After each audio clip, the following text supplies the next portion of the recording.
What's up, my Atlanta Falcons fans? It's the Atlanta Falcons bye week. So there's no game this week, but we got to get our fix somehow. And I decided to do something I haven't done much this entire simulation of the 2025 season and give you a team update.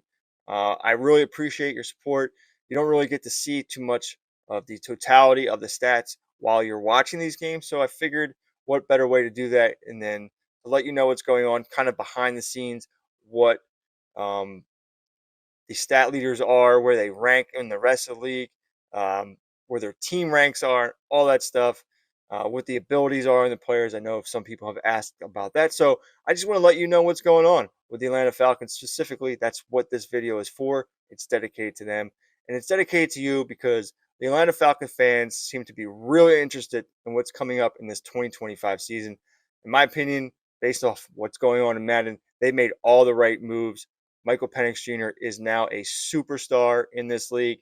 Second year players, especially quarterbacks, big year for them. Doesn't matter how well they played in their rookie year, that second year for a quarterback really shows what their future is going to be in this league. And it's looking right now like Michael Penix Jr. Is going to be a great player. He's got a great team, a lot of weapons on offense. And yeah, I can't thank you guys enough for watching all these videos, all the games for the Atlanta Falcons. It's been a ton of support, and I can't thank you enough. And I'm now very interested and invested in how the Falcons are going to do this year. And I'm an Eagles fan. I got what I wanted. Now I'm pulling for Michael Penix and the Falcons. So much so that I think I'm going to get at least a Michael Penix Jr. jersey. So there you go. Let's get into it. Let's talk about all the stats, the standings, the rankings, and the abilities of your Atlanta Falcons. All right. Well, as you can see, the record is 6-3. They're an 85 overall team, 88 on offense, 85 on defense. Looking at their team rankings, they are 8th in points scored, 15th in pass yards, 20th in rush yards. Now, I think that their numbers are kind of mid pack here. Offensively, as far as yards wise goes, is they're playing with a lot of short fields. Uh, and then, as you see, when you're playing with a lot of short fields, sacks, turnovers, you're going to have a really good defense. And they're the number one defense with points against.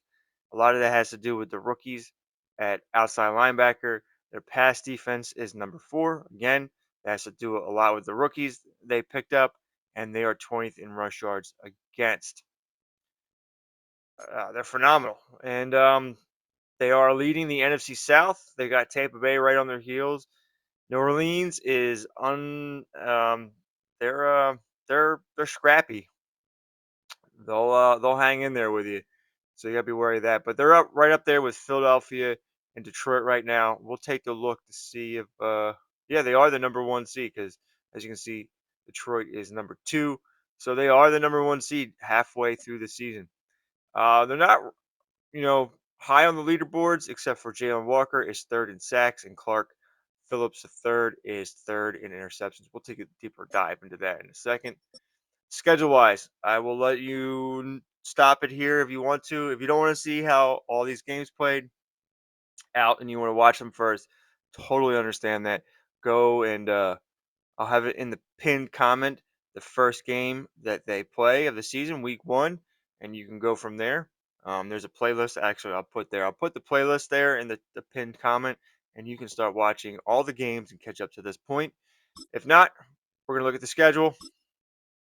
They lost the first game against the Patriots, 3-21, and they lost those New Orleans Saints 19-20, and then they really started getting on a roll here. They killed the Commanders. They got revenge on the Saints. Lost to Seattle in Seattle. That's tough. And the current streak they're on right now, which led to Michael Penix Jr. getting superstar status, where he won 3 offensive player weeks in a row, and that started with the game against Tampa Bay, then the game against Arizona, and the game against Carolina. Big games for him. And then they just won going to the bye at home against Miami, where Jalen Walker won this week's Defensive Player of the Week. And that's how they got to this point on the bye. Michael Penix Jr., 2,300 yards passing on 294 attempts, 20 passing touchdowns and 9 interceptions, 78% completion rating, passer rating of 104, 110.4, I should say, and YPA is 8.1, 37 sacks. That's kind of high, but everyone's getting sacked. We got a sack problem, but 20 touchdowns and 9 interceptions is phenomenal. It's really good. We have some quarterbacks with 9 passing touchdowns and 20 interceptions almost. He's playing very, very well. Now, I did have someone comment that it was one of the best mixes of uh, RB rotations between Algier and Robinson, and I would agree with that. We need to get Bijan running the ball way better. I don't know why he's not running the ball better. Just could be what his runs are compared to what Tyler Algier's are. Tyler Algier has more power formations under center. Bijan is more shotgun passing formations, and you will see that Bijan is basically our fourth best receiver. He's awesome between him, Pitts, Mooney, and London. And London is one of the best wide receivers in the game. Darnell Mooney, one of the best number twos. So we kind of got like almost a Philly thing going on here as far as stats go. It's all concentrated in these four players. And if you ever watch Jalen Hurts, he focuses on his favorite options, and that's it. Caden Ellis is absolutely killing it in tackles. He's by far and away almost double the next person in tackles, which is the rookie Xavier Watts, the safety Jesse Bates. Tackles for loss, Jalen Walker, absolute freak, 20 tackles for loss, 13 sacks, and you got Rook and James Pierce Jr. both with 5.5. It's all about Jalen Walker. What a steal they got. And Clark Phillips III, 6 INTs. AJ Terrell only has 3. So for reference, Jared Goff is by far and away leading the league in passing yards. I've tried everything I can to get this man to not throw as much, but it's kind of baked into, I guess, the team. They have such a good old line that it doesn't matter what playbook I put them in, they're going to pass. But as you can see, Michael Penix Jr. is down here a little bit on the list. He's up there with them, and he's in the top 5 in passing touchdowns. That's great. You can look around, see who's near him. You got Goff 26 and 14, Jordan Love's 2016, Bo Nix 2013. Patrick Mahomes is 20 and 10. So he's right there with Patrick Mahomes. And we'll take a look to see where he sits in the MVP race soon. Yardage wise, it's all about Ashton Genty and Saquon Barkley, Travis Etienne, Kenneth Walker. You're not really going to find backs that are in a timeshare high on this list. That's for sure. Ramondre Stevenson has 9 rushing touchdowns, followed by Josh Allen and Isaiah Pacheco, Lamar Jackson, Anthony Richardson. So I'm not really high on that list. Michael Penix does have 4 rushing touchdowns to go along with his 20 passing touchdowns. Uh, that's phenomenal. He, fantasy option for sure there too. As far as catches goes, not high on. He is. He's in the top 10. Tight ends get a lot of catches. It's just what it is. You can do what you can do. Just something with the game. I don't remember being this bad last year in Madden 24. Excuse me as I might take my coffee here. So London is doing very well in a tight end world. Jameson Williams is huge, fast, and leading the league in passing. I can't speak in receiving yards, followed by the Enigma, Evan Enigrim. It sounded weird. I tried to make up a clever name on the spot right there, and that did not work. But he's just amazing. He's uncoverable by a linebacker. And where we got London, top 10 in receiving yards as well, and he is in the top 5. tied with 7 touchdowns. Just a big human being. That's awesome. Fred Warner, 105 tackles. So Jaden Ellis not far in the top 10. Tackles for loss. You got Jalen Walker with the likes of TJ Watt, Max Crosby, Nick Benito, who's a freak, and Derek Brown.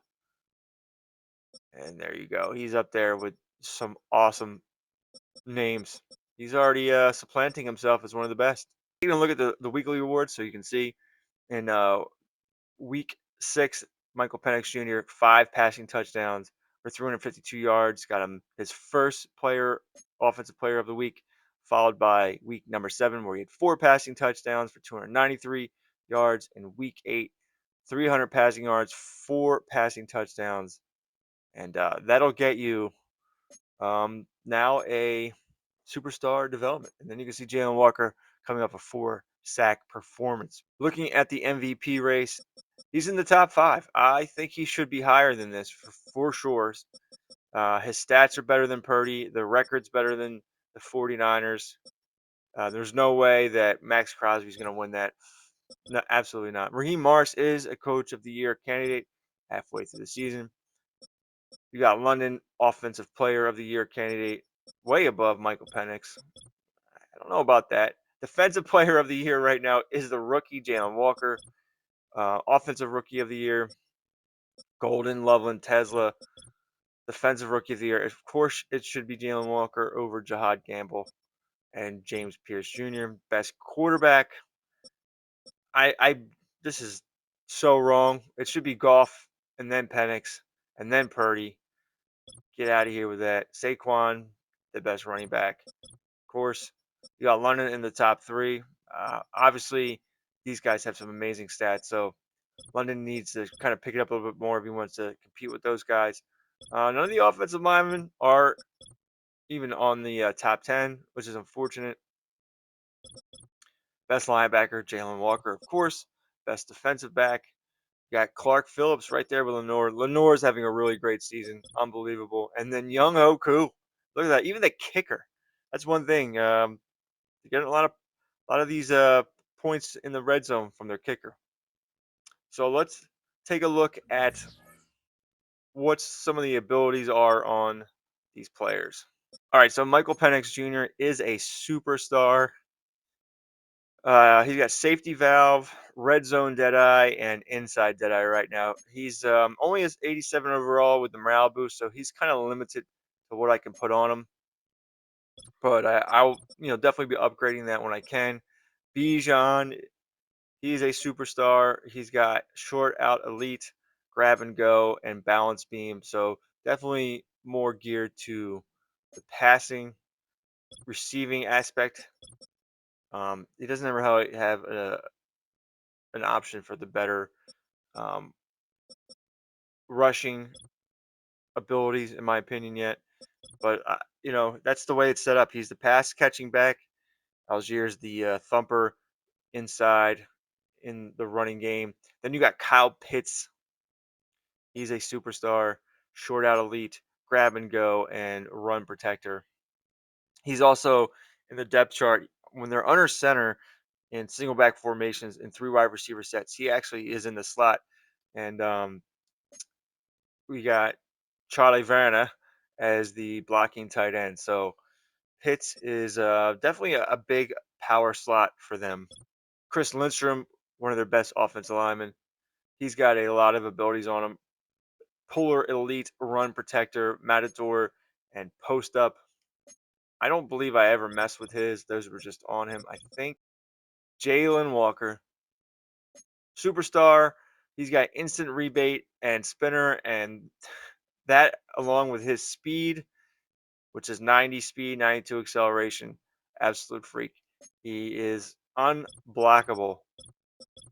And then James Pierce Jr., also a superstar. Most rookies I made superstar just for development reasons in a short 1 season league. And he only has a adrenaline rush. There's nothing really good to pick from. AJ Terrell is the superstar as well. He's got acrobat, 1 step ahead, and deep zone knockout. And then one more, we have an X Factor, Jesse Bates, Zone Hawk, Supreme Tackler, Acrobat, Mid Zone Knockout, and Deep Zone Knockout. And then you have the rookies, Xavier Watts and Billy Bowman Jr. And last, we'll just talk about the coach. It's all about coaching. The Atlanta Falcons, they were in the pistol scheme, and then we moved them to the vertical zone run, and that really picked things up for them. Base 3-4, really no need to change any of this right now. They're just on an absolute roll. So this is what we got to do. We got to get our fix. We'll be seeing them shortly. They come back off the road. We probably should have looked at that. When they come off the road, they'll be against the Jets. And the funny thing about them being against the Jets in Week 11 is they're both using the same offense, and it's doing very well for both teams. The playbook is very hot.